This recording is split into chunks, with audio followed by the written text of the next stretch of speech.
सहेली।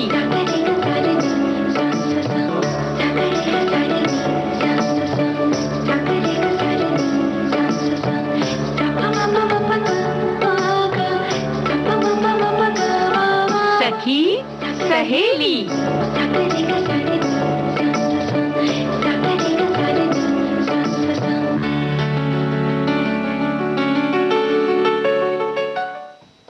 सखी सहेली के श्रोताओं को राजश्री त्रिवेदी का अभिनंदन और प्यारी बुआ जी को भी मेरा प्रणाम, नमस्ते। भाई खुश रहो खुश रहो। राजश्री, एक बात ये बताओ कि अभिनंदन हो गया, प्रणाम हो गया, ढेर सारा आशीर्वाद तुमको, और कार्यक्रम में तुम्हारा स्वागत है, ऐसा बोले हम? आप बोलेंगे तो मुझे अच्छा लगा, आपने कह दिया यही मुझे बहुत अच्छा लगा बुआ जी। क्या बात है। देखो भाई, हमारे साथी बड़े बेकरार थे, ये जानने के लिए बड़े उत्सुक हैं कि हम ये जानने के लिए बड़े उत्सुक हैं कि भाई हम तुम्हें क्या कहेंगे, तुम हमें क्या कहोगी। तो भाई देखो, तुम बताओ क्या तुम्हें लगता है। भाई हम तो जगत बुआ हैं और हमारे साथियों ने ही हमें बनाया है ना? बिल्कुल, और आप मेरी भी बुआ जी हैं, तो मैं बहुत खुश हूँ अपनी प्यारी बुआ जी के साथ। रही बात और जब जैसे आप अभी बीच में जरूरी काम से चली गई थी, तो फिर नहीं, हमें काम वाम नहीं था, हम तो देख रहे थे कि हमारे साथी कितना याद कर रहे हैं और भाई इतना प्यार करते हैं, इसीलिए शायद कल बार बार प्यारी बुआ कह रहे थे। अच्छा, हमें ये भी लग रहा था कि कहीं कहीं वो ये सोच रहे थे कि जब बुआ आएंगी तो मौसी नहीं आएंगे, और जब मौसी आएंगी तो बुआ नहीं आएंगी, और जब दोनों आएंगे तो कैसे एक दूसरे को संबोधन देंगे, है ना?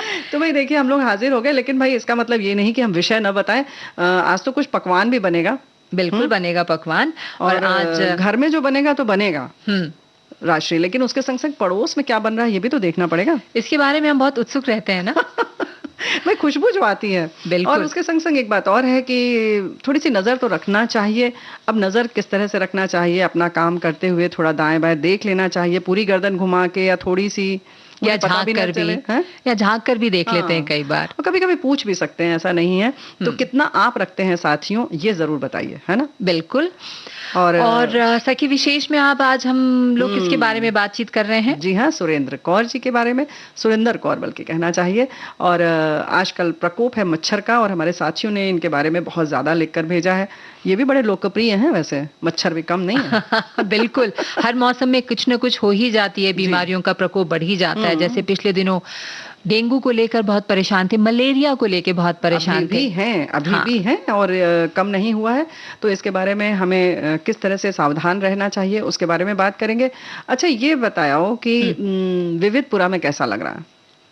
अच्छा, विविधपुरा में बहुत अच्छा लग रहा है। आप सबका बहुत सारा प्यार मिला है मुझे, तो बस मैं खुश हूँ, बिल्कुल घर में हूँ ऐसा लगता है मुझे। जी हाँ, बिल्कुल, हमारा बड़ा सा परिवार है, ढेर सारा हमारे जो कुनबे में सदस्य हैं, बहुत प्यार करते हैं एक दूसरे को, बड़ा सम्मान करते हैं और इंतजार करते हैं किस चीज का? गीत का, प्यारे से गीत का। जी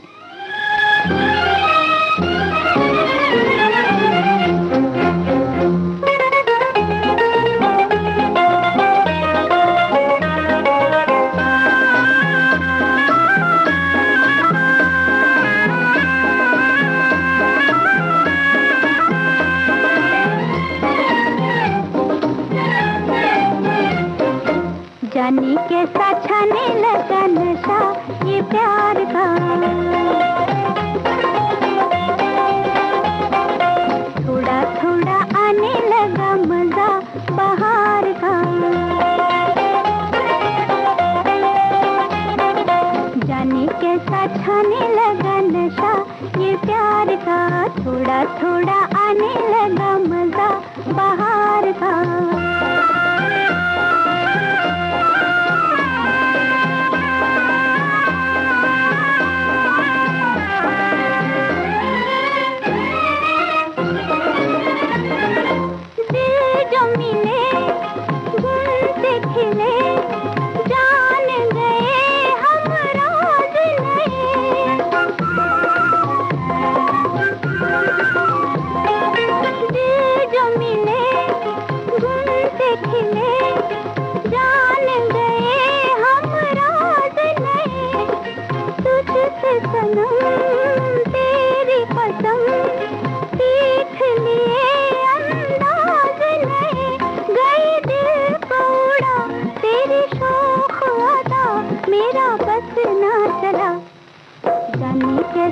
छाने लगा नशा ये प्यार का।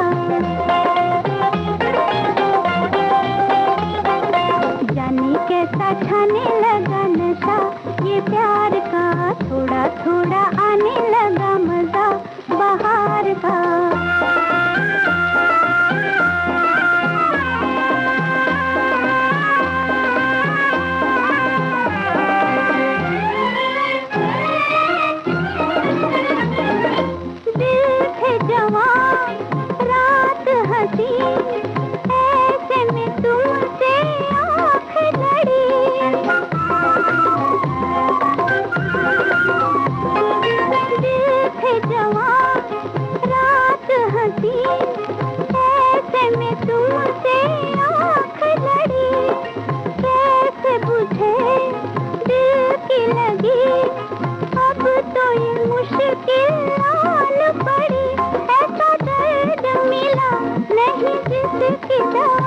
तेरे प्यार के सिवा, जाने कैसा छाने लगा नशा ये प्यार का।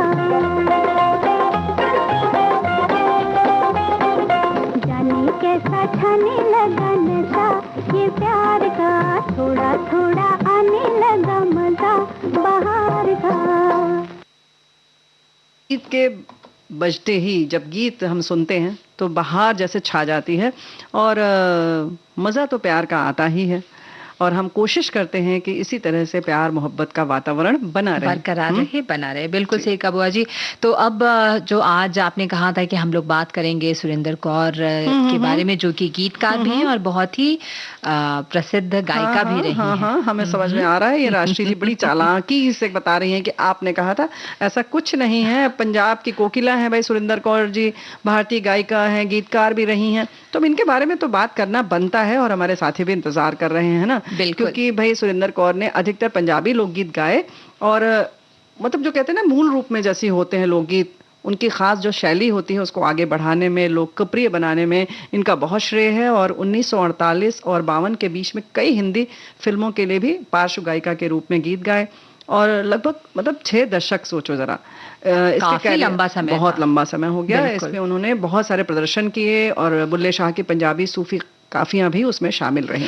और बुआ जी साथ ही नंदलाल नूरपुरी, अमृता प्रीतम, मोहन सिंह और शिव कुमार बटालवी जैसे समकालीन कवियों की कविताओं से उन्होंने भावन तेधीन, जूती जैसे यादगार गीतों को दिया। और समय के साथ उनके विवाह गीत, जो आज हम एक सुनवाने वाले भी हैं, विशेष रूप से लट्ठे दी चढ़ार, सुहे वे चीज लहरिया और काला डोरिया पंजाबी संस्कृति का एक अमिट हिस्सा बन गए हैं। हाँ भाई, लेकिन हम जो तुमने कह दिया ना कि पंजाबी शादी का गीत सुनवाएंगे, वो इनका गाया हुआ नहीं है ना।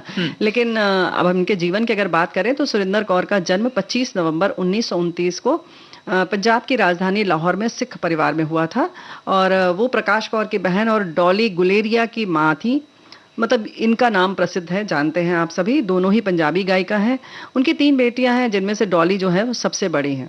हाँ, और बिल्कुल अगस्त 1943 में सुरेंद्र कौर ने लाहौर रेडियो पर एक लाइव प्रदर्शन के साथ अपनी कला की पेशेवर शुरुआत की और फिर उन्होंने और उनकी बड़ी बहन प्रकाश ने अपना पहला गीत मावन तेढीन रैन बैथियन रिकॉर्ड किया और इसे काफी जारी भी किया गया, जारी किया गया था। बिल्कुल, और उन्हें भारतीय उपमहाद्वीप में सुपरस्टार के रूप में उभार दिया गया। मतलब लोकप्रियता बहुत बढ़ी इनकी।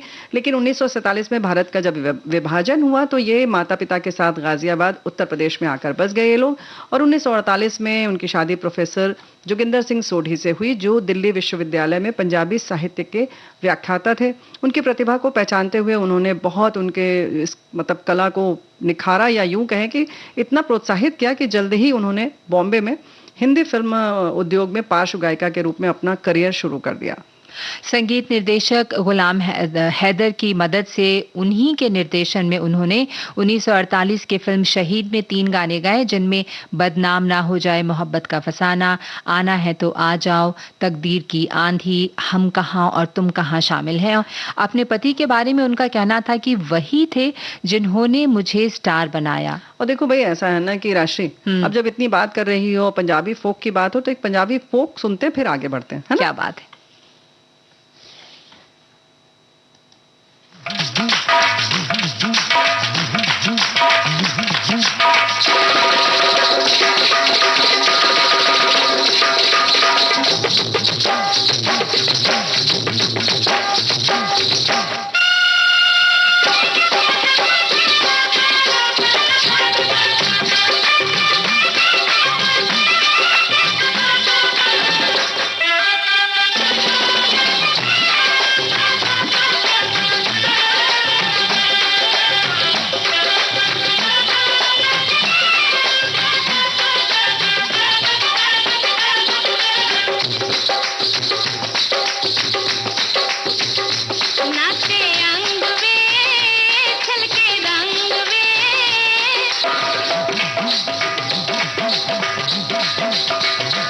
नाचे रंग में छलके रंग में लाएगा मेरा देवर गोरे गाल वाली लंबे बाल वाली बाकी चाल वाली नाचे रंग में छलके रंग में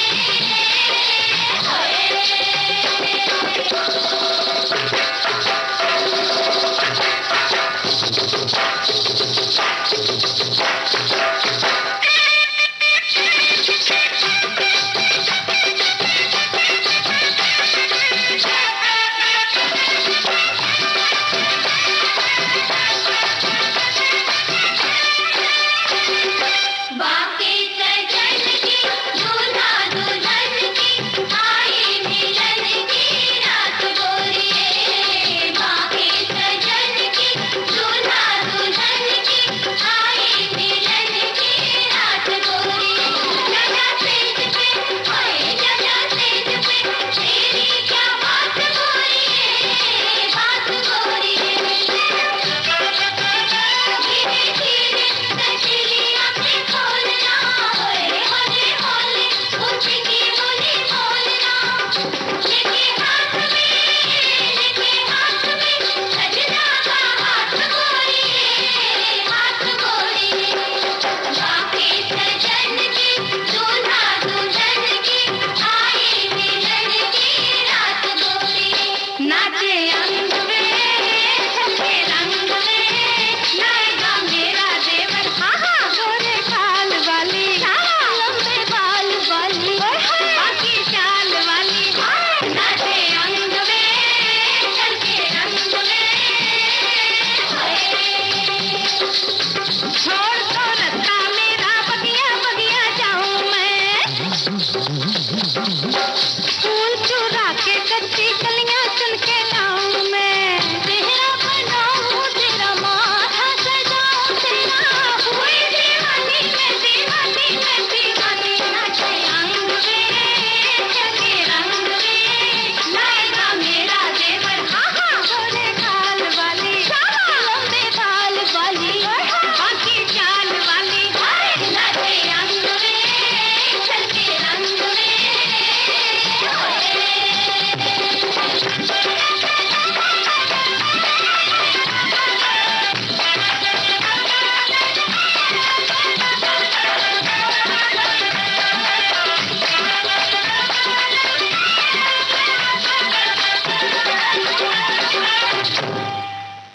समय हो गया है अंतराल का, तो मिलते हैं आपसे इस अंतराल के बाद।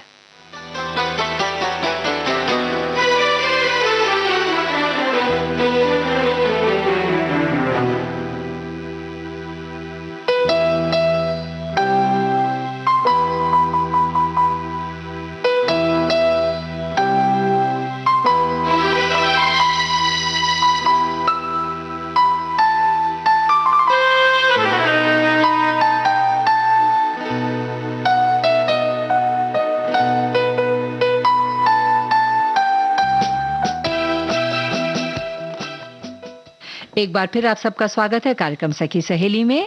तो भाई बड़ा ये विचारणीय बिंदु है ना, राशि की उनके पति ने किस तरह से उन्हें प्रोत्साहित किया, और सिर्फ प्रोत्साहित ही नहीं किया बल्कि उन्होंने खुद बताया है उन्होंने कि हम लोग गीतों को चुनते थे, फिर एक साथ रचनाओं पर सहयोग हमारे पति करते थे, और फिर कुछ इस तरह से बहुत सारे उन्होंने गीत जो है कहना चाहिए कि हमारी संस्कृति को या हमारे को दिया, लोगों तक पहुंचाया। बिल्कुल बुआ जी, ये उस समय की बात है जब औरतों को, महिलाओं को बहुत ज्यादा बढ़ावा खासकर सांस्कृतिक क्षेत्रों में कम दिया गया। अभी भी देते हैं क्या? बिल्कुल सही कह रही हैं आप, आपने दिल की बात कह दी बुआ जी। देखो ऐसा होता है कि बहुत जगह नहीं देते हैं, और इसके लिए ऐसा नहीं है कि बहुत विचार करके नहीं देते हैं, बल्कि विचार ही नहीं करते हैं कि देना चाहिए। क्या मतलब इस बात को नजरअंदाज कर देते हैं। लेकिन थोड़ा सा जहां पर भी हम अपने भाई बंधु से ये गुजारिश करेंगे कि जहां भी देखते हैं कि आपकी बहन, आपकी पत्नी, आपकी बेटी किसी कला में आगे जाना चाहती है, तो पढ़ाई के साथ साथ उसमें भी उसे प्रोत्साहित कीजिए। बिल्कुल। और हम वापस आते हैं जिनके बारे में हम बातचीत कर रहे थे, सुरेंद्र कौर जी के बारे में। बुआ जी, हर किसी को फिल्म नगरी रास नहीं आती, यही सुरेंद्र कौर के साथ भी हुआ। उनकी सच्ची रुचि मंचीय प्रदर्शनों और पंजाबी लोकगीतों को पुनर्जीवित करने में थी और अंत में वे 1952 में दिल्ली वापस आ गईं। हाँ, और फिर उन्होंने बताया ना जैसे कि उनके पति उनके साथ लगे रहते थे। प्रसिद्ध पंजाबी कवियों द्वारा लिखे गए पंजाबी जो लोक क्लासिक्स होते थे, जैसे कि चैन कित्थे गुजारी रात, लट्ठे दी चादर है जो सबने बहुत सुना है, बहुत ही लोकप्रिय है ना। गोरी दियां झांझरन और सरके सरके जंडिये मुटियारे के गाने जो है ये सब उन्होंने रिलीज किए एक तरीके से। और ये सब गीत जो है गाए तो सुरिंदर कौर ने ही, लेकिन ये कह सकते हैं ना कि इनके स्वर ने इसे बहुत लोकप्रिय बना दिया और हर लोगों की जबान पे रहा। तेजी से लोकप्रियता बढ़ती रही और दुनिया के कई हिस्सों में पंजाबी लोकगीतों के इन्होंने प्रदर्शन किया और उन्होंने 2000 से भी अधिक गाने रिकॉर्ड किए बुआ जी, जिनमें आसा सिंह मस्ताना, करनैल गिल, हरचरण ग्रेवाल, रंगीला जट्ट और दीदार संधू के साथ युगल शामिल थे। हालांकि 1976 में अपने शिक्षक पति की मृत्यु के साथ ही उनका सहयोगी और जीवन साथी समाप्त हो गया, लेकिन उन्होंने अपनी बेटी और अन्य छात्रों के साथ परिवार की रचनात्मक परंपरा को जारी रखा और उनकी बेटी रुपिंदर कौर गुलेरिया, जिसे डॉली गुलेरिया के से प्रसिद्ध है ना? जी बिल्कुल, और अपनी पोती सुनैनी ने 1995 में LP Surinder Kaur the 3 generation में युगल रिकॉर्ड किया था। क्या बात है। तो इस तरह से 3 पीढ़ी ने एक साथ गाया होगा और वाकई बहुत आनंददायक पल रहा होगा खुद उनके लिए भी।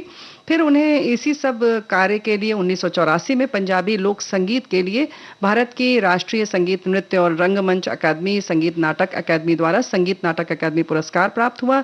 2006 में पद्मश्री पुरस्कार से इन्हें सम्मानित किया गया था और 2002 में बुआजी सुरिंदर को कला में उनके योगदान के लिए गुरु नानक देव विश्वविद्यालय से वर्ष 2002 में डॉक्टरेट की उपाधि से भी सम्मानित किया गया।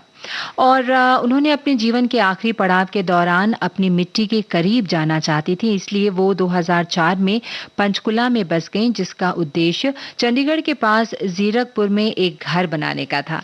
फिर 22 दिसंबर 2005 को उन्हें दिल का दौरा पड़ा, बीमार हुई लेकिन बाद में ठीक भी हो गई और 2006 में जो प्रतिष्ठित पद्मश्री पुरस्कार उन्हें प्राप्त हुआ उसके लिए वो दिल्ली भी गई। फिर धीरे धीरे बीमार पड़ती चली गई और फिर उन्हें इलाज के लिए संयुक्त राज्य अमेरिका जाना पड़ा। 14 जून 2006 को 77 साल की उम्र में न्यू जर्सी के एक अस्पताल में आपने अंतिम सांस ली। और उनकी 3 बेटियां हैं जो पंचकुला में रहने वाली गायिका डॉली गुलेरिया जो सबसे बड़ी हैं, जिनकी हम बार-बार चर्चा कर रहे हैं। बिल्कुल बिल्कुल। और बाकी 2 नंदिनी सिंह और प्रमोद सिंह जग्गी हैं। उनकी अमर आवाज अन्य कलाकारों को सही पंजाबी लोक संगीत परंपरा का अभ्यास कराने के लिए हमेशा प्रेरित करती थी और करती रहेंगी और इसके संग संग हमारे और साथियों को भी प्रेरित करेगी कि भाई जिस कला में आप हैं उसमें आगे बढ़ती रहें। तो भाई राशि जी, फिल्मों की बात हो गई, हमारी सुरिंदर कौर जी जिनकी सखी विशेष के बारे में हमने बात किया, तो उनका गीत किसी फिल्म में गाया गया ना, शहीद में। बिल्कुल सुनेंगे क्या? बिल्कुल।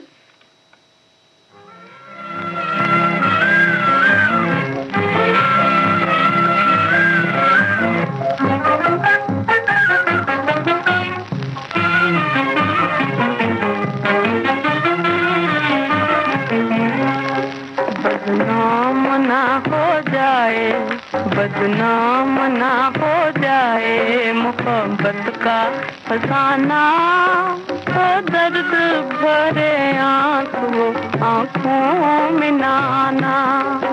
बदनाम ना हो जाए मोहब्बत का फसाना, तो दर्द भरे आंसू आंखों में नाना।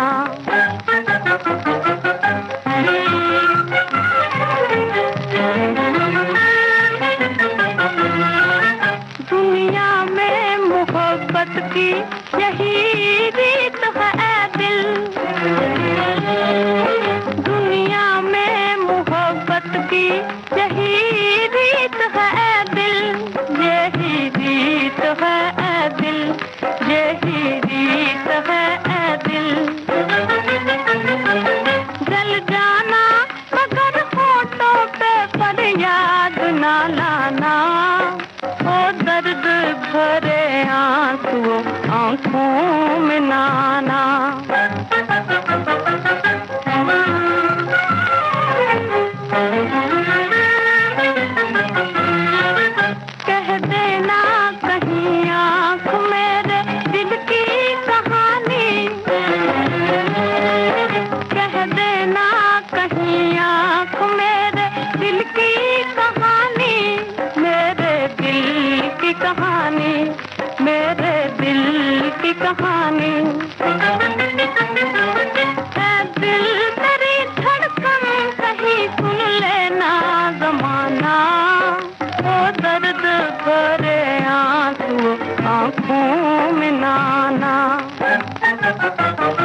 बदनाम ना हो जाए, बदनाम ना हो जाए मोहब्बत का फसाना, वो दर्द भरे आंसू आंखों में नाना।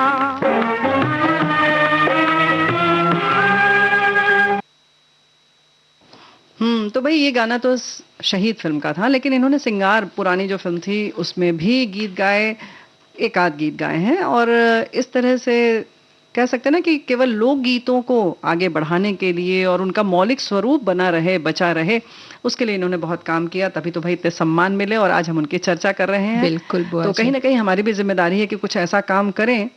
और जो गीत गाने की बात आती है तो हमारे कान में जो रात में गीत बजते हैं, गो गो गो गो गो, उसका क्या करेंगे? मच्छर की बात कर रही हैं ना आप? हाँ, तो आ ही जाते हैं सच ना, में देखो।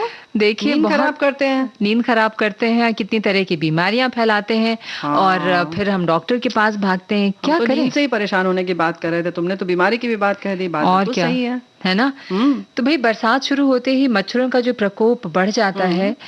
एक तो कारण ये भी है कि कई जगहों पे जल जमाव वगैरह हो जाता है बुआ जी, तो उस अरे पे भी एक ध्यान कारण देना। क्या, मुख्य कारण यही है हमारे। अच्छा। हम लोग कहाँ ख्याल रखते हैं, देखो अभी है ना? जैसे कि गमला है, उसके नीचे प्लेट होती है, ट्रे रख लेते हैं। बात सही है कि जमीन ना गंदी हो, पानी ना बहे। और लेकिन ये नहीं ध्यान रखते कि इस समय जो है बारिश के समय में पानी सूखता नहीं है और कहीं ना कहीं उसमें भी मच्छर पनप जाते हैं। बिल्कुल, गमले के नीचे हम एक मिट्टी का या शीशे का प्लेट लगा देते हैं, जी। उसमें भी पानी इकट्ठा हो वही, जाता हाँ। है। और भी बहुत सी चीजें ऐसी बेकार की चीजें आंगन में, घर के दरवाजे पे आसपास पड़ी रहती हैं, पीछे की गलियों में, चाहे वो टायर हो गाड़ियों का या साइकिल का, साइकिल का छत पे टायर भी हो। तो पड़ा रहता है। सही कह रही हैं आप, छत पे कूलर जब नहीं इस्तेमाल हो रहा है तो भाई पानी उसमें ना रखें। अरे टाइम लगता है उसको साफ करने में, तुमने तो कह दिया बस ना करें। उसको करते करते तो पूरी बारिश निकल जाती है और फिर ठंड आ जाती तो है। फिर क्या करें, मच्छर से कटवाएं? नहीं भाई, देखो ऐसा है कि वाकई ये बहुत शोचनीय बात है। और दिक्कत तो हमें ही होती है। तो थोड़ा सा आप देखिए कि डॉक्टर के पास जाने में कितना समय लगता है। किसी भी एक चिकित्सक के पास जाना हो, चलो वो तो छोड़ दो, आप खुद बीमार होते हैं तो 3-4 दिन तो ऐसे ही चले जाते हैं। तो बेहतर है कि आप 1 घंटा 40 मिनट उसमें लगा दीजिए और साफ सफाई कर लीजिए, एक बार निगाह दौड़ा लीजिए। और अभी भी रखा होगा, वैसे तो बारिश के पहले हमारे साथियों ने तैयारी की होगी, लेकिन अभी भी एक बार निगाह दौड़ाएं कि कहीं कुछ और तो नहीं रह गया है। क्योंकि भाई हमारे साथी लिख रहे हैं कि बरसात में मच्छरों का प्रकोप बढ़ जाता है, बारिश के मौसम में होने वाली बीमारियां काफी गंभीर और जानलेवा होती हैं। मानसून में सबसे अधिक खतरा जल जमाव के कारण मच्छरों का होता है।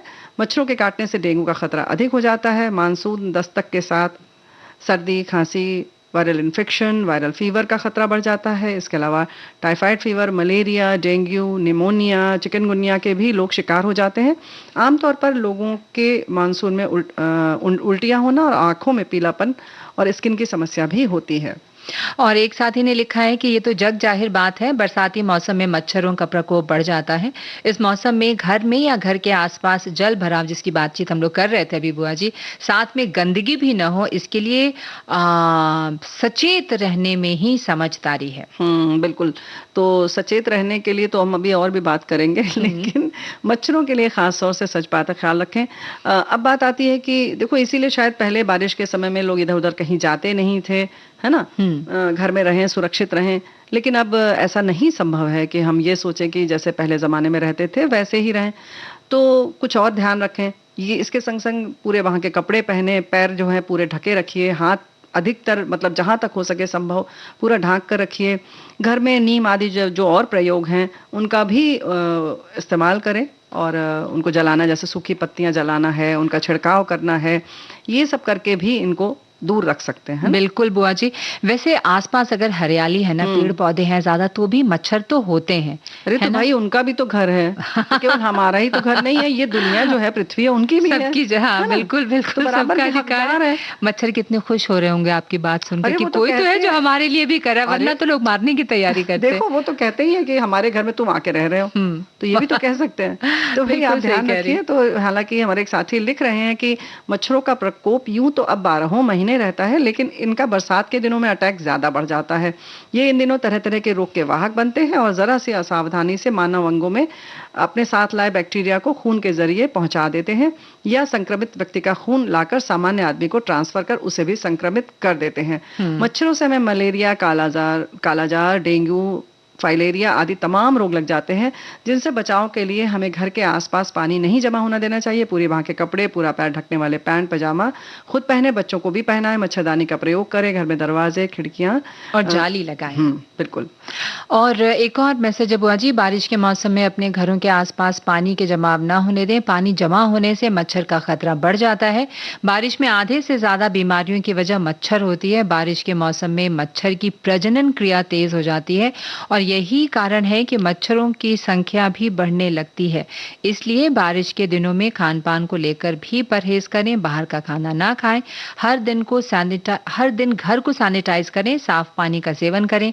ताज़ा खाना खाएं। ताज़ा खाना रोग प्रतिरोधक क्षमता को मजबूत बनाए रखता है। अरे लेकिन घर को रोज कैसे सैनिटाइज करेंगे? काम बढ़ा रहे हैं ये, बिल्कुल। हाँ, मच्छर तो बढ़ा ही रहे अब नहीं, लेकिन फिर ध्यान तो रखना ही पड़ेगा। अभी वाली बात हो गई ना कि पूरा वहां का सब पहनिए, करिए, ध्यान रखिए, अपना ख्याल रखिए। हाँ, मारते रहिए अगर आपके इस पे बदन पे बैठ जाए तो हाँ, है ना। और लेकिन देखो भाई, क्योंकि बरसात और मच्छर एक दूसरे के पर्याय हैं ऐसा कहा जाता है, लेकिन सच मायने में देखा जाए तो मच्छर ही क्या, पूरी सृष्टि ही अपनी काया बदलती है। प्रसव धर्मी धरती ही उपजाऊ हो जाती है। हम सब भी तपन से राहत पा तरोताजा हो जाते हैं। इसी प्रसव धर्मिता में कीट पतंगे ही नहीं अपितु मक्खी मच्छर भी अनेक प्रजनन प्रक्रिया से बढ़कर हमारे पर आक्रमण किया करते हैं। फलतः हम सभी रोगों से ग्रसित हो जाते हैं। इसलिए सांप, बिच्छू, गोजर की तरह इनसे भी बचना अपेक्षित है। इसके लिए सरकार द्वारा समय समय पर निर्देश उचित प्रबंध किया जाता है। हमें उनके निर्देशों के अनुपालन में रहना चाहिए। वायरल इन्होंने लिखा है कि आदि की जगह कोयल आदि की जगह मच्छरदानी लगानी चाहिए। घरों के आसपास पानी एकत्र नहीं होने देना चाहिए और एक अंतराल लेना चाहिए। बिल्कुल।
तो भागे मच्छर कम तो हो गए।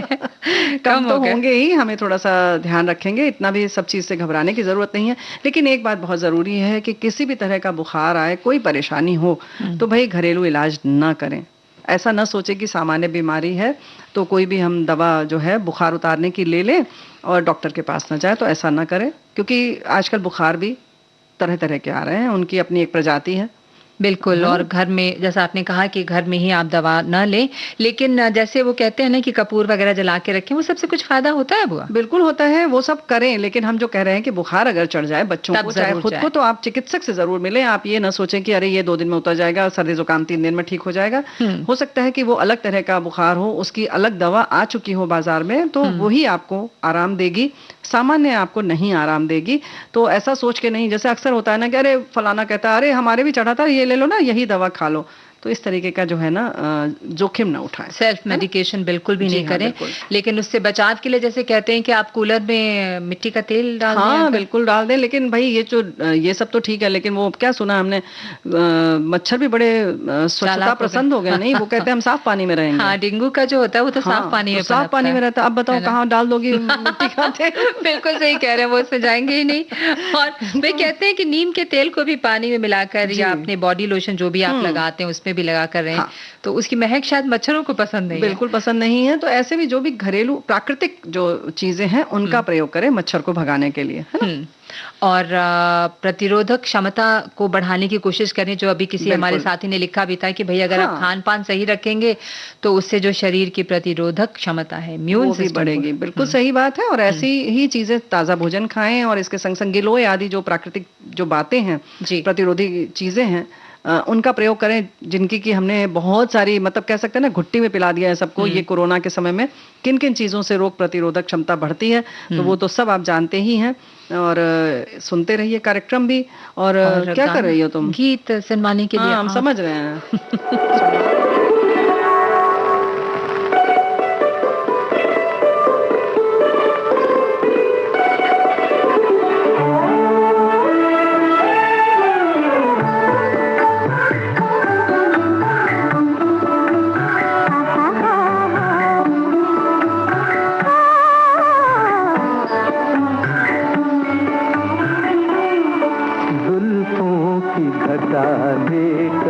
सावन की परी आई, जुल्फों की घटा लेकर सावन की परी आई।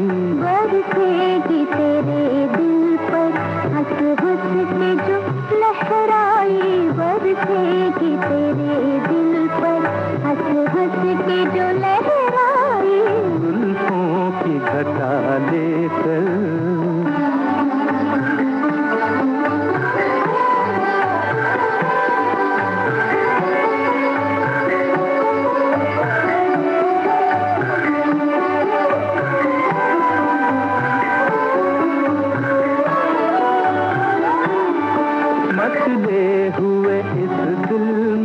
अरमान हजारों है, मचले हुए इस दिल में अरमान हजारों है। बेताब निगाहों में तूफान हजारों है, बेताब निगाहों में तूफान हजारों है। तुझसे न बिछड़ने की, तुझसे न बिछड़ने की इस दिल में कसम खाई। जुल्फों की घटा लेकर सावन की परी आई। बरसेगी तेरे दिल पर हंस हंस के जो लहराई। जुल्फों की घटा लेकर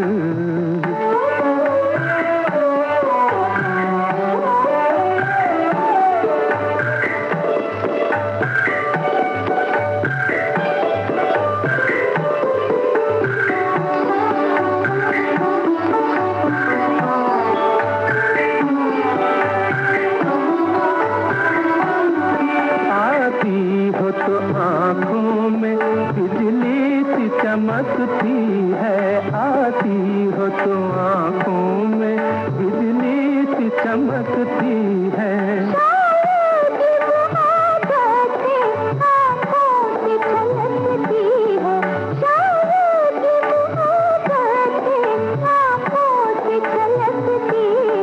छोड़ूं न तेरा दामन, छोड़ूं न तेरा दामन, मैं हूँ तेरा सौदाई। बरसेगी तेरे दिल पर हंस हंस के जो लहराई। बरसेगी तेरे दिल पर हंस हंस के जो लहराई। जुल्फों की घटा लेकर। गाना सुनने में बहुत तल्लीन हो गई क्या आप? अरे हमें लग रहा है मच्छर अभी बना रहा, काटने भी लगा बात करते करते। पता है कभी कभी ऐसा भी लगता है, ज्यादा बात करो तो ऐसे लगता है काट गया हाथ पे। आपका खून बहुत मीठा होगा। ऐसा? हाँ, तभी तो मच्छर ज्यादा बिना काट रहा है। काटे कैसे पता चल जाता है? वैसे सब मच्छर को पता चला होगा ना। अरे बिना काटे कैसे? सब लोग कहते हैं मच्छर इनको बहुत काटता है, इनका खून बहुत मीठा है। तो पहले काटेगा तब उसे पता चलेगा। और कहीं सरसों का तेल लगा दिया तो कैसे पता चलेगा? तब नहीं काटेगा वो। हमारे साथी ने लिखा है कि अगर आपने हाथ पैर में अच्छे से सरसों का तेल लगा दिया, मजाल है जो मच्छर आपको काट जाए। लेकिन अब बाहर जाएंगे तो कैसे सरसों का तेल लगा? तो रैकेट ले जाओ। अरे क्यों? अरे कपड़े में तेल लग जाएंगे ना बुआ। भैया कपड़ा महत्वपूर्ण है कि मच्छर नहीं? बीमारी? आप जैसे पहनी हुई ना फुल बाजू का, वही ठीक है। वही ठीक है। हाँ। लेकिन सोते समय आप लगा सकते हैं भाई, देखो ऐसा है। और साथ में रैकेट भी रख लेंगे तो अच्छा ही। हमारे साथी ने सुझाव दिया है, हम कुछ नहीं कह रहे हैं। हाँ, जब तक नींद नहीं लगती तब तक रैकेट चलाते रहेंगे। भाई नहीं, वैसे मर जाते हैं तो फिर दिक्कत नहीं होती है। अच्छा सुझाव हमारे साथी लिखकर भेज रहे हैं। सरसों के तेल वाला भी बहुत अच्छा है क्योंकि प्राकृतिक चीज है। कहीं आपकी त्वचा को कोई नुकसान नहीं होगा, सांसों में कोई तकलीफ नहीं होगी। तो इन सारी चीजों का उपयोग करें, स्वस्थ रहें, प्रसन्न रहें। हाँ, कपूर वगैरह भी जलाकर अगर रखेंगे तो अच्छा होगा। बिल्कुल। और भी बहुत सारे प्रयोग हैं, ये सब हमारे साथी जानते हैं। लेकिन जब कुछ बातें जो हैं, हम लोग जो बात कर रहे थे कि दवा जो है, अक्सर जब हम बीमार पड़ते हैं तो हमारे कभी कभी पड़ोसी आ जाते हैं और देखने आते हैं। अगर आपका संबंध अच्छा है तो जाहिर आएंगे, फिर बताते हैं कि भाई देखो ऐसा है कि हम भी बीमार पड़े थे, ये दवा हमने खाया था, ये लो पर्चा, यही दवा ले लो, या बचा हुआ ये सिरप ही ले लो, ले जाओ, अब क्या काम आएगा, अब हम नहीं बीमार पड़ेंगे। कितने अच्छे पड़ोसी थे। हाँ तो होते हैं, ऐसा थोड़ी बहुत हमारे साथ तरह तरह के पड़ोसी भी होते हैं, सही कह रही हैं आप। तो देखो ऐसा है कि नजर रखी जाए नहीं रखी जाए, पहले ये बताओ, पड़ोसी तो अच्छे होते हैं। हाँ। हम भी तो किसी के पड़ोसी होंगे ना। बिल्कुल। तो ऐसे ही हमारी तारीफ भी हो रही होगी। हाँ, देखिए नजर तो रखनी चाहिए, चाहे वो अच्छे हों या उनका स्वभाव हमारे स्वभाव को ना मैच करता हो, लेकिन जरूरत पड़ने पे जो सबसे पहला जो रिश्ता होता है वो पड़ोसी का ही होता है। हाँ, यही तो हम कह रहे हैं और हमारे साथी भी कह रहे हैं। गुजराती कहावत है, पहलो सगो पड़ोसी, मतलब अपने निजी सगे संबंधियों से भी बढ़कर हमारा सगा पड़ोसी ही होता है। कोई भी आकस्मिक जरूरियात या मुश्किल परिस्थितियों में सबसे पहले वो ही काम में आता है, बशर्ते कि उसके साथ आपका अच्छा मेल मिलाप हो, वरना वो आपकी मुश्किलें बढ़ा सकता है। ये भी सही है, चेतावनी वाली बात है ना।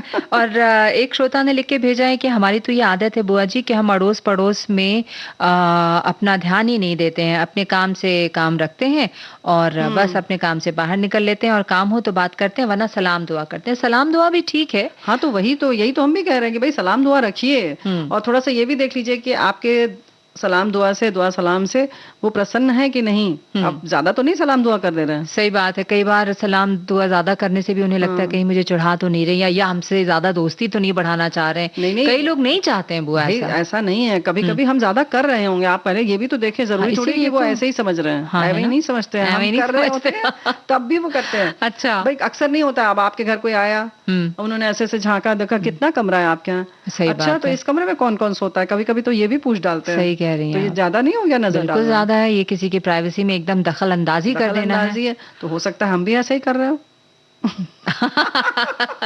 चलिए, ये आपने सचेत किया है मुझे। कई बार हम बहुत अपनी मोहब्बत में और प्यार में हम दिखाते हैं ऐसा, है ना। कभी कभी क्या होता है कि ये जैसे पड़ोसियों की जब बात होती है तो हम अक्सर किस लिए रखते हैं ऐसा मेल मिलाप। कभी जरूरत पड़ गई हमें, हमारी कोई चीज गड़बड़ हो गई, या 4 बर्तन की जरूरत पड़ गई, या अचानक से कोई सामान्य आपात स्थिति आई कि हमें नमक चाहिए, या बिल्कुल ऐसी कोई आई 2 हरी मिर्च ही हमें चाहिए, तो हम ले सकें, हम बात कर सकें। लेकिन कभी कभार ही ठीक है ना बुआ। नहीं, कभी कभार ही ठीक है, और वही निभ पाता है जब ये दोनों तरफ से होता है। बिल्कुल, है ना। उन्हें भी पता है कि आज आपको वाकई जरूरत है, आप रोजमर्रा में बदमाशी नहीं कर रही हैं।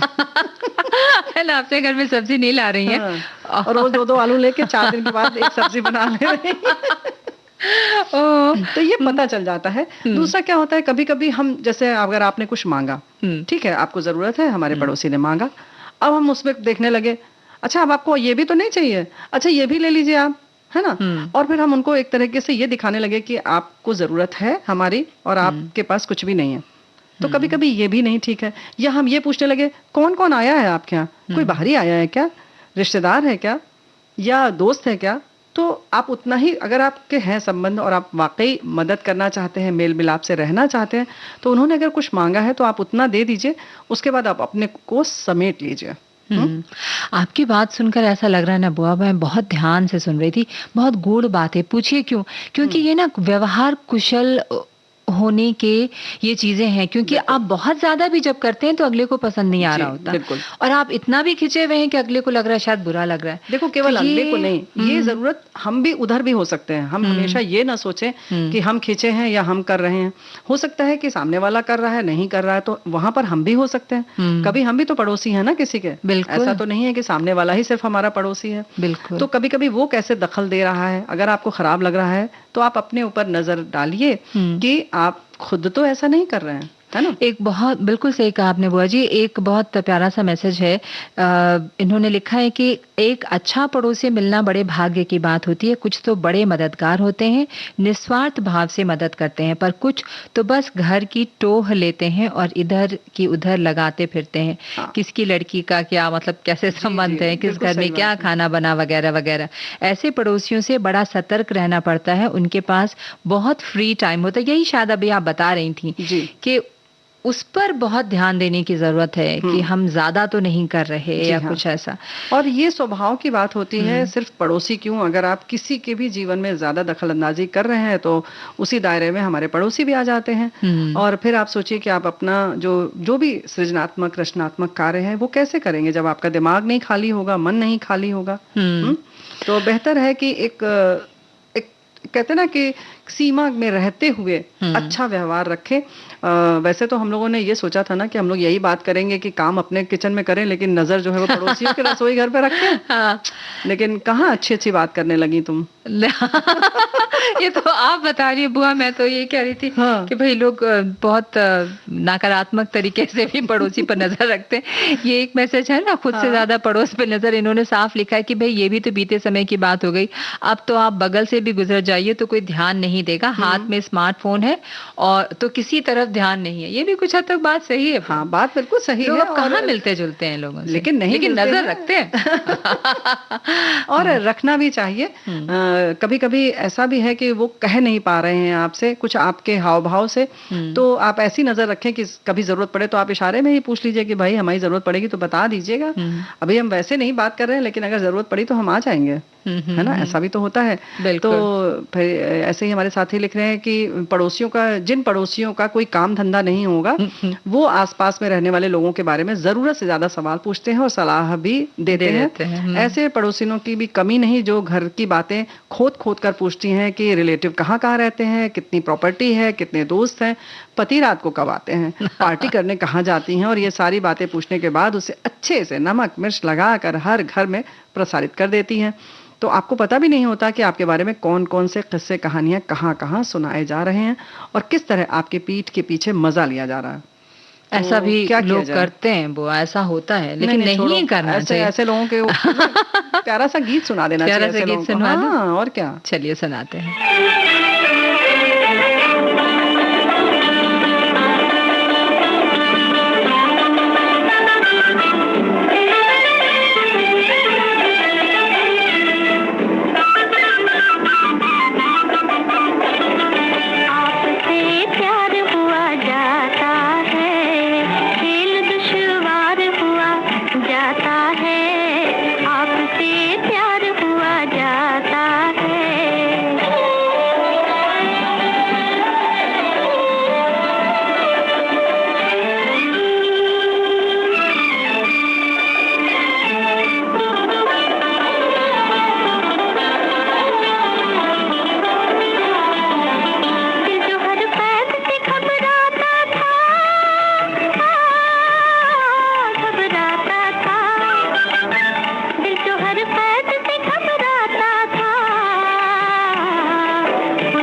भाई क्या कहती हो?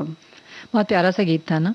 लो, अब मच्छर की बात से, अब अब पड़ोसी पड़ोसी हमारे- की बात से अब कुछ तो और वैसे भी बात हो जाए ना, तो क्योंकि इसका हमने मतलब हर हम तरह चिंता के, ना करें पड़ोसियों नहीं की? बिल्कुल चिंता करें, आप बिल्कुल सही कह रही है, पड़ोसियों की चिंता करें। देखिए देखो हमारे साथी भी यही कह रहे हैं, केवल हम नहीं कह रहे हैं ना। खुद से हम्म, ज्यादा पड़ोस पर नजर, मतलब हमारे शुभ चिंतक वो होते हैं जो हमारे शुभ की चिंता करते हैं। तो बात बिल्कुल सही है, लेकिन ये तो भाई राशि तुम इत्तेफाक रखती होगी कि किसी भी संबंध में, चाहे पड़ोसी हो, चाहे हमारे खुद में अपने बच्चे हों, बच्चों से हम खुद कैसा व्यवहार करें, या हम अपने माता पिता से, एक सीमा तक ही वो रखना चाहिए कि बहुत ज्यादा दबाव या बहुत ज्यादा दखल अंदाजी ठीक नहीं होती। बिल्कुल। जब हमारे बच्चे, खुद के बच्चे नहीं दखल अंदाजी ज्यादा पसंद करते हैं, तो हम पड़ोसियों पर कैसे रखें? अच्छा, कि हम लोग मुझे करते हैं पसंद? नहीं बच्चों पे करते। कह दिया बच्चे नहीं पसंद करते हैं। नहीं, मतलब कहने का ये था बुआ जी कि हमारे जो बच्चे हैं वो भी नहीं पसंद करते हैं, तो फिर बिल्कुल। हमें भी नहीं पसंद है, तो फिर हम जी। कैसे ये मान लें कि हाँ, तो हर चीज सीमा में अच्छी लगती है। तो कुल मिलाकर मतलब यही है कि हमारे एक साथी ने हालांकि लिखा है कि हम बहुत दखलंदाजी भी नहीं करते, लेकिन जरूरत पड़ती है तो हम खड़े रहते हैं। तो बस बिल्कुल लेकिन संबंध जरूर अच्छा बना के जी रखने की हाँ, जरूरत कभी है। आपका मन ना हो तो शाम को आप जाकर चाय तो पी सके, बिल्कुल या आप अकेले हैं और आपका मन है कि अकेले चाय नहीं पीना है आज, तो उन्हें बुला सकते हैं आप। बिल्कुल तो बिल्कुल। इतना संबंध रखिए, मीठा मीठा प्यारा प्यारा सा।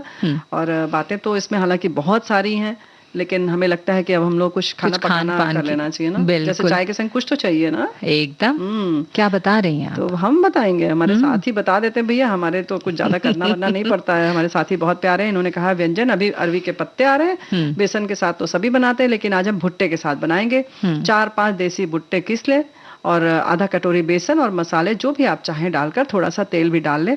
मसाले में देखो वही है, अदरक, हरी मिर्च है, नमक है, धनिया, जीरा है, चाहे तो आप अजवाइन भी डाल सकते हैं क्योंकि अरवी का पत्ता है, थोड़ा सा बादी करता है, अजवाइन डाल देंगे तो अच्छा है। अगर अजवाइन का पत्ता मिल जाए तो उसको काट के डाल दें, हम तो भाई पकौड़ी में वही इस्तेमाल करते हैं आजकल। अच्छा, वो जो हरे अजवाइन हरे का पत्ते पौधा, आते और हैं? क्या, हाँ, वही हाँ। काट के डाल दीजिए, इतना स्वादिष्ट लगता है। उसका पकौड़ा बनाती हैं? उसका पकौड़ा तो बनाते ही हैं, हाँ। लेकिन अगर आप किसी चीज में अजवाइन डालना है, जैसे बेसन का चिल्ला बनाते हैं या पकौड़ी आप बना रही हैं पालक की, आलू की, तो ये अजवाइन के पत्ते को काट काट के छोटा बारीक करके डाल दीजिए, ताजा ताजा हरा हरा मस्त लगता है। तो भाई यहाँ पर 2 डिश हो गई। अब हमने ये भी बता दिया, देख लो, बेसन और अजवाइन के पकौड़े। लेकिन अभी जो हम बात कर रहे थे, हमारे साथी ने लिखा है थोड़ा सा तेल डालें और धुले हुए पत्ते पर लगाकर दूसरे पत्ते को उसी पर रख दें, है ना। यानी जो अरवी के पत्ते की बात कर रहे हैं, इसको धो लें, पोंछ लें, उसके ऊपर ये पेस्ट लगा लें, दूसरा पत्ता उस पर रख दें, उस पर भी मिश्रण लगाकर रोल बना लें। क्वांटिटी ये कह रहे हैं आप अपने हिसाब से बनाएं। जब पानी उबलने पर छलनी रखें या इडली पॉट में भाप से 15 से 20 मिनट तक इसे पका लें। अब ठंडे होने पर काट लें इसको, गरम तेल में राई और तिल, मीठा नीम डालकर छौंक लें। नमक, मिर्च पाउडर, खटाई अपने स्वाद के अनुसार डालें, चाहे तो हल्की सी शक्कर डालें। अब हरी चटनी से इसे खाएं और खिलाएं। खाएं और खिलाएं। इन्होंने खिलाने की बात हो गई तो क्यों परेशान हो गई? परेशान नहीं, मैं सोच रही हूँ मतलब अकेले नहीं खाना चाहिए, फिर पड़ोसी चाहिए इसके लिए, है ना।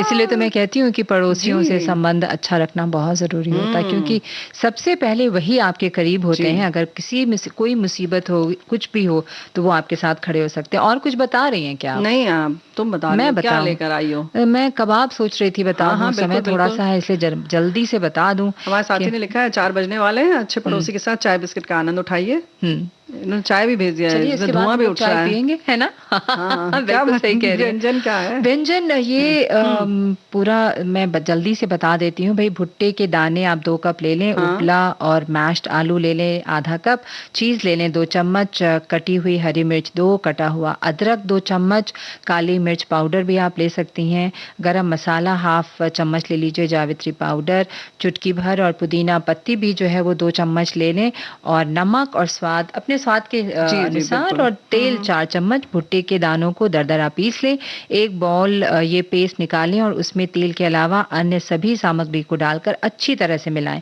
मिश्रण को बराबर हिस्सों में बांटकर उन्हें कबाब का आकार दे दें, और एक नॉन स्टिक पैन में तेल गरम करें। कबाब को मध्यम आंच पर सुनहरा होने तक पकाएं, फिर इसे पुदीने की चटनी के साथ सर्व करें। हमें अच्छा। चलो, ये बात नोट की जाती है और विद अंडरलाइन, फिर कॉमा के साथ में, कि हमें जो इन्होंने कहा है बिल्कुल सर्व किया जाएगा। विविधपुरा में भाई हम लोग खाते हैं, खिलाते भी हैं। एक छोटा सा गाना सुन। बिल्कुल। देखे तीरथ सारे, कहीं न मन का मीत मिला, तो आया तेरे द्वारे, तेरे द्वार खड़ा एक जोगी, तेरे द्वार खड़ा एक जोगी। ना मांगे ये सोना चांदी, मांगे दर्शन देवी, तेरे द्वार खड़ा एक जोगी, तेरे द्वार खड़ा एक जोगी।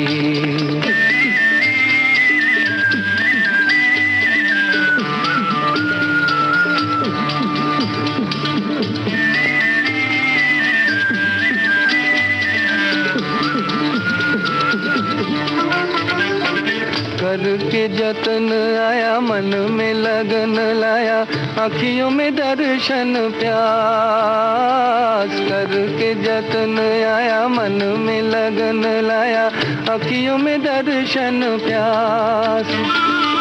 प्रीत की भिक्षा, प्रेम की शिक्षा, मांग रहा ये दास, मांग रहा ये दास। ना मांगे ये सोना चांदी, मांगे दर्शन देवी, तेरे द्वार खड़ा एक जोगी, तेरे द्वार खड़ा एक जोगी।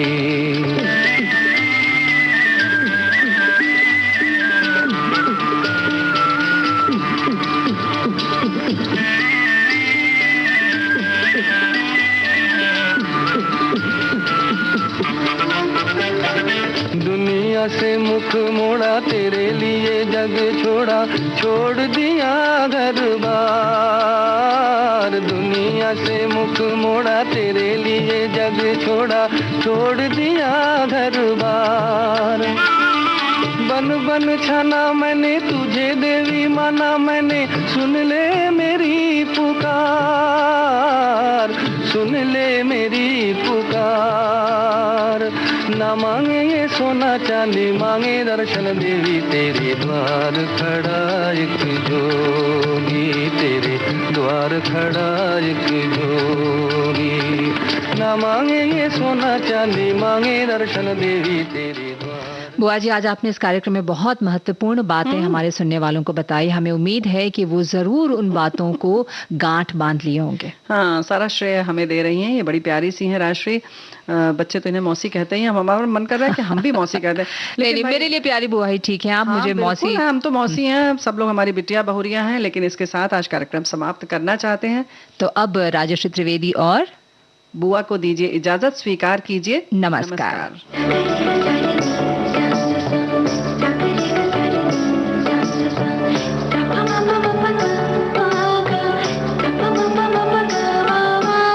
सखी सहेली।